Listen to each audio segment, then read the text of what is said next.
בעל הבית, למטה, לא למעלה, טיפה למטה, בעל הבית! תעצור את העבודה! מי זה? זה מנהל עבודה המחליף. תפסיקו לעבוד ותתאספו כאן! גם אתה עוזר בטיחות, תישאר לציידי. למה לא שומרים על ציוד מגן אישי? מה יש? אתה עסוק? עסוק באפליקציה של בטיחות. איזה אפליקציה? טיק טק נותנת לי להשתחרר מהצווים. האם המשחק הזה גם משחרר אותך מעבודות הבטיחות? בעל הבית!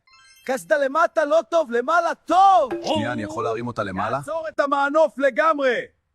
עצרתי מזמן, פשוט נהנה מהנוף. מעכשיו שומרים על ציוד מגן אישי ונותנים הנחיות ברורות למפעיל מנוף. ומשחקים בטלפון רק בהפסקה. Few moments later. בעל הבית, למטה, לא למעלה, טיפה למטה, בעל הבית! אחי, אני מוריד למטה קצת סבלנות. לא, בואי תן לי את זה בעל הבית שעה, למה אתה לא ראתם? סטופ! מעכשיו רק עובד מקצועי ידבר במכשיר קשר. סוף סוף מנהל מכיר את העבודה.